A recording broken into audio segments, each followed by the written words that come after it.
आइए मेरे दोस्तों, आपका स्वागत है हमारे YouTube चैनल पर। धार्मिक चैनल है। आप सबके लिए हमारा प्रयास है कि महापुरुषों के प्रवचन आपको सुनाएं, हम स्वयं भी सुने। आइए, किसी के पास इतना समय नहीं है, इसलिए हमारा प्रयास है कि YouTube पर अपलोड करके आपको प्रवचन सुनाएं। जो महापुरुष हैं हमारे प्रेमी, प्रेम तो सभी से है, पर आपके सभी के मंगल की कामना करते हुए हमारा प्रयास है। आइए श्रवण कीजिए। जो पहले प्रसंग चला था उससे आगे का यही महात्मा जी आपको सुना रहे हैं, हम भी सुनते हैं। आइए, आपका स्वागत है। केवल भोजन का ही नहीं, प्रत्येक प्रकार की जो तामसिक वस्तु होगी वो तामसिक वस्तु हमारे चित्त को जड़ बनाएगी, तामस बनाएगी। और जड़ता और तामस ये निद्रा की माँ है, निद्रा को पैदा करेगी। और निद्रा भी दो प्रकार की है। एक तो निद्रा वो है जो हम प्रतिदिन सोते हैं, और एक अज्ञान निद्रा है जिसमें हम गहरे में सोए हुए हैं, मन जागते हुए भी सोए हुए हैं। और आपका जीवन, आचार, विचार, आहार, चिंतन, ये सब कुछ यदि सात्विक हो तो दोनों निद्राओं की समस्या का समाधान होता है। मेरे प्यारे दोस्तों, जागते हुए सोने का मतलब ये है कि हम उस आत्म तत्व को नहीं जानते, इस निद्रा को कहा गया है। इसलिए यदि मान लीजिए ब्रह्म ज्ञान को दृष्टि में रखते हुए अज्ञान को यदि निद्रा माना जाए तो भी सात्विक आहार उसको अपगत करने के लिए, अपसारित करने के लिए, दूर हटाने के लिए सात्विक आचार, विचार, चिंतन, जीवन पद्धति जरूरी है।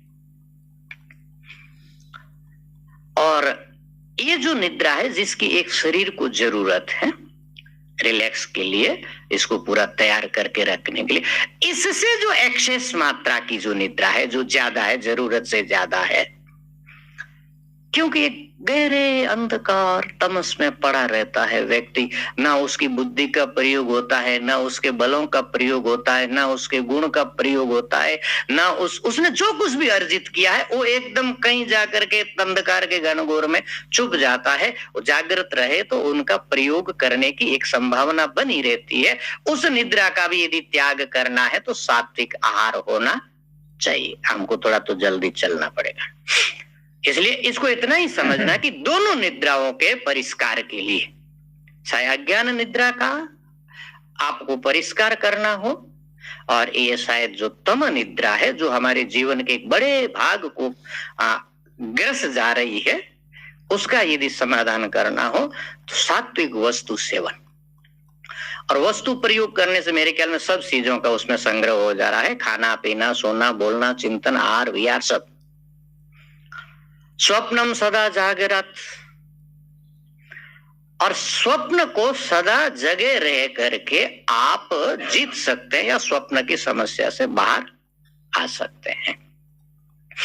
तो यहाँ मेरे ख्याल में जिस स्वप्न की बात करें, एक स्वप्न स्वाभाविक होता है जब निद्रा में जाते हैं तो जागृत, स्वप्न, सुषुप्ति, ये तीन अवस्थाओं का क्रम है जिसमें प्रतिदिन जीव जाता है। वो तो अपना एक प्राकृतिक घटना है, वो घटती रहेगी। उस स्वप्न को शायद यहाँ बहुत ज्यादा इंगित नहीं कर रहे हैं, क्योंकि जीवन चले और निरंतर जगे रह जाए तो जीवन चलेगा नहीं। इतनी इम्प्रैक्टिकल बात हमारे गुरु लोग नहीं करेंगे कि भाई तुम सो ही मत, क्योंकि सोने से ही स्वप्न आ जाएगा, इसलिए स्वप्न के डर से सो मत। ये बात तो नहीं बताई जा रही। क्या बताया जा रहा है? हम बिना सोए बहुत स्वप्न देखते हैं, जिसको डे ड्रीमिंग बोलते हैं ना। कल्पनाओं के किसी जाल में खोए रहते हैं। हम असल में वर्तमान में बहुत कम जीते हैं, बहुत ही कम जीते हैं। या तो भूतकाल के किसी घटना को चबाते रहते हैं, ऐसा हुआ था, ऐसा हो गया, मेरे साथ ऐसा हो गया, तो उसने ऐसा कर दिया। हमारी बातों में भी मन में जो चिंतन चलता रहता है वो कह रहे हैं। क्या होता है अधिकतर? भूतकाल। भूतकाल स्वप्न है कि नहीं है? क्या है? अब स्वप्न ही है।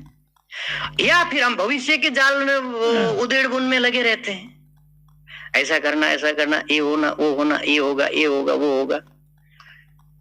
वो भी अभी तो आया नहीं, जब आएगा तब देखा जाएगा। तो इस स्थिति में वो भी क्या है? स्वप्न ही है। और हमारे आयु का अधिकतर समय इन दो चीजों में, दो उलझन में खो जाता है। इसका मतलब ये नहीं है कि भूतकाल की कोई उपयोगिता नहीं है या भविष्य की कोई प्लानिंग करनी नहीं चाहिए, परंतु अनावश्यक जो भूत का चिंतन है और अनावश्यक जो भविष्य की चिंतन है, इस स्वप्न के ही समान है। इसको आप थोड़ा सा सजग होकर के कंट्रोल कर सकते हैं। जब भूतकाल की उलझन में पड़े हो, चित्त पड़ा हो, तो मन को समझाना चाहिए कि तू कर क्या रहा है। हो गया, घट गया, बात बीत गई, अब काहे चबा रहा है उसको तू? चबाने से उसमें क्या निकलेगा?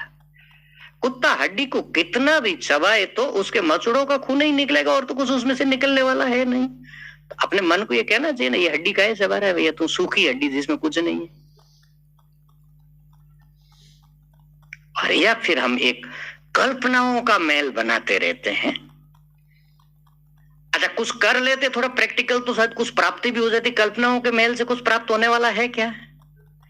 तो स्वप्नम सदा जागरात, ये जो कल्पनाओं के सपने हैं या जो भूतकाल के आघातों के जो सपने हैं, इसको सजग रह करके, सजगता कैसी, जागरण कैसा, उसका प्रैक्टिकल के बदलाव से कोई संबंध नहीं है। मुझे प्रैक्टिकली फील्ड में उतर करके कुछ करना पड़ेगा, स्वप्न देखने से कुछ होने वाला नहीं है। एक सुव्यवस्थित परिकल्पना का निषेध नहीं किया जा रहा, वो तो जीवन में होनी ही चाहिए और भूतकाल से कुछ सीखने के लिए निषेध नहीं कर रहा है। भूतकाल की घटना से सीख करके ही जीवन चलाना चाहिए, परंतु इस कल्पनाओं में खोना नहीं चाहिए। इसलिए बता रहे स्वप्नम सदा जागरात, सदा सजग रहना चाहिए। सोवत है सो खोवत है। इस स्वप्नों की दुनिया में यदि सोते रहे तो बहुत कुछ खो जाएंगे हम, और ऑलरेडी हम बहुत कुछ खो चुके हैं, अब और ज्यादा नहीं खोना चाहिए। इसलिए कहते हैं सदा जागृत, सदा सजग रहो, चिंतनशील रहो, मन को किसी प्रैक्टिकल चीज में लगाए रखने का अभ्यास करें, जिसका कोई महत्व हो, जिसकी कोई उपयोगिता हो, जिससे कुछ अच्छा परिणाम मिले। परंतु मन की आदत ये जुगालियां करता रहता है, इसलिए उसको कंट्रोल करना। स्वप्नम सदा जागरत। दूसरी एक हमारी बड़ी समस्या, ये सब दुर्वासनाएं हैं, साथ साथ में याद रखने का। एक हमारी बहुत बड़ी समस्या है, रोग हमारे जीवन के एक बहुत बड़े हिस्से को कष्ट से भर देता है। और ये एक बड़ी विचित्र वस्तु है। ये मेरा अपना व्यक्तिगत भी अनुभव ऐसा रहा, जो व्यक्ति स्वास्थ्य के बारे में सजग नहीं होता है वो बहुत बीमार रहता है, और बीमार रहते रहते वो व्यक्ति ऐसा मानने लगता है कि ये जो मैं बीमार पड़ा हूं इसमें मेरी कोई भूमिका नहीं है, बीमारी आ गई मैं क्या करूं, आ जाती है बीमारी। बोले ऐसा नहीं है, किसी भी मात्रा में ऐसा नहीं है। क्या मतलब हुआ? मतलब ये हुआ कि बीमारी कहीं से आती नहीं है। यह बात आप एकदम गांठ बांध लीजिए।